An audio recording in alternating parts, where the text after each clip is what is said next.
So now we have our pieces cut out.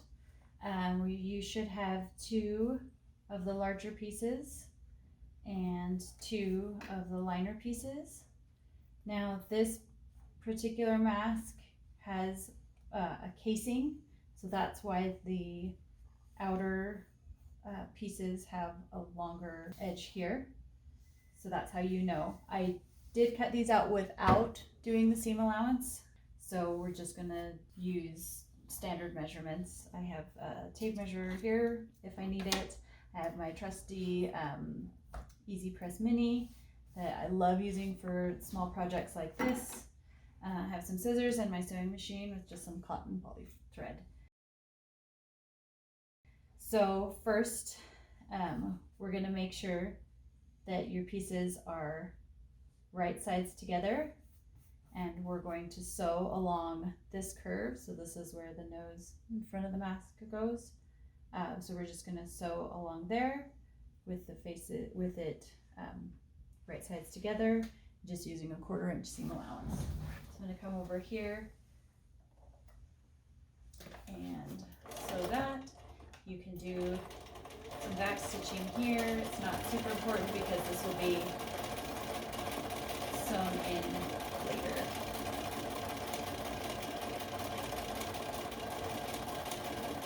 I'm just guiding it with my fingers. We have that right there. You can see the seam. We can just do the other piece really quickly here.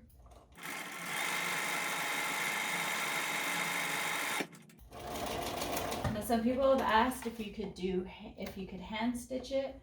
I wouldn't really recommend that just because these are going to need to be washed pretty regularly and possibly with bleach and things like that. So I just don't know how they would hold up to hand stitching.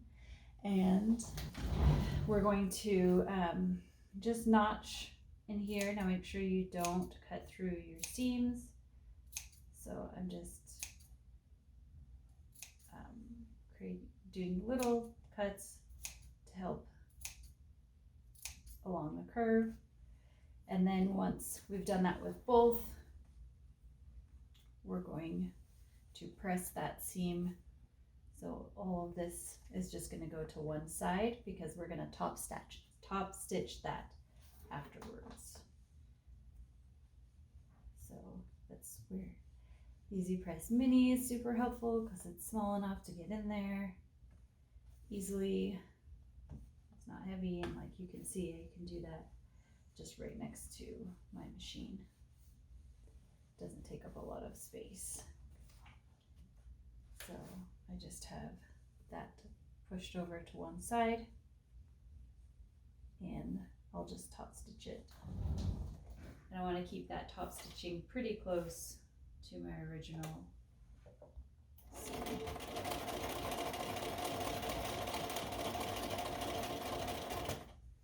I'm just using the notches in the foot. Since these are going to be washable, reusable, I want to make it as sturdy as we can. So that's with this top stitching. And we would do the same with that side. Now, the next step for this, and I'm just going to focus on this piece for now, is we would fold over this raw edge, press, and then we would top stitch that. Top stitch that down so we don't have that raw edge. Okay, now we're going to do the outer part of the mask just because it's a little bit more complicated and it has the casing. So we have already sewn the front part, and we're going to fold over just 1/4 inch or even less here and press. And then we're going to fold it over another almost 1/2 inch maybe here, depending on the size of your elastic or your ribbon or whatever you're using for the ties. So you can see here how much I folded over. So taking that raw edge, brought it inside, and then folded it over about 1/2 inch for our casing. You can press it or you can pin it. I'm really bad at using pins. I don't like taking the time to do it, but if it's helpful for you, you should do it. Then we're going to come over here to the machine and sew as close as we can get to that folded edge on the inside. You can see that, just so you have enough room for your ties. So again, you can reinforce that with your back stitch.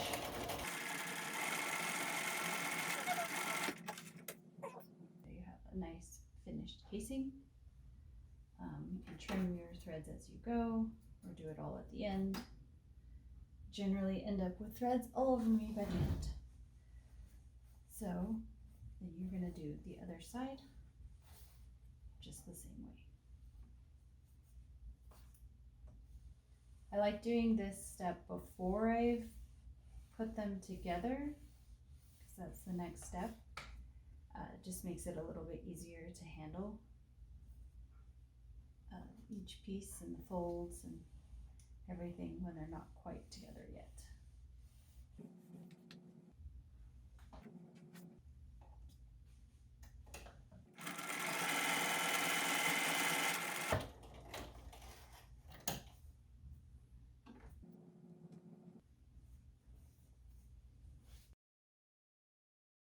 Okay, so now we've gotten the seams here done on the sides. We have our casing for the outer part of the mask. So what we're going to do now is we're going to put them right sides together and match them up along these middle seams as well as you can so that they fit in together. And then we're going to sew across this top curve from edge to edge of the inner part. So we're not going to sew across the casing because obviously we want to leave that open for our ties or our elastic. And then we're going to sew across the bottom in the same way with just a 1/4 inch seam. We'll come over here. I'm going to reinforce the seam a little bit there.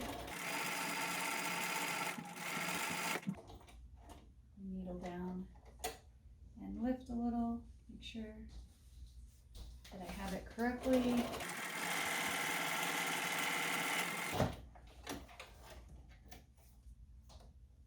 And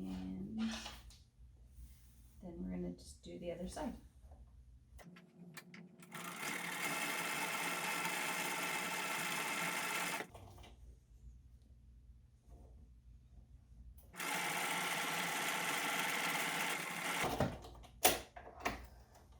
You don't have to leave any openings other than what's already going to be there for the pockets. So you can see here, and that's how you're going to actually turn it, just through one of the sides by the casing, and then you're going to press. You want to get as close as you can here so that there's not too much bulk, and so that it lays nice and flat for when you top stitch it.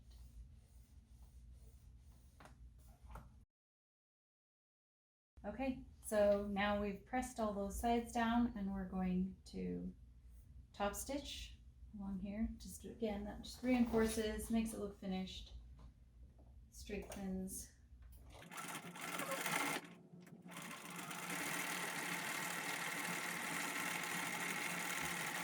Sometimes it's a little tricky over the bulky areas. If you have extra seams, it likes to get caught.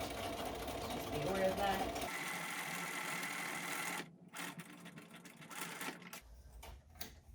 And then you're going to do the bottom as well.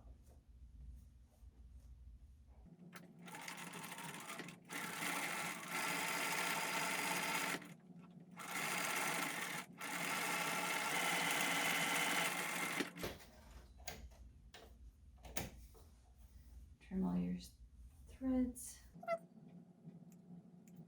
And I'll clean those up later, but you can see that there's still space for you to put in liners or extra filters or things like that.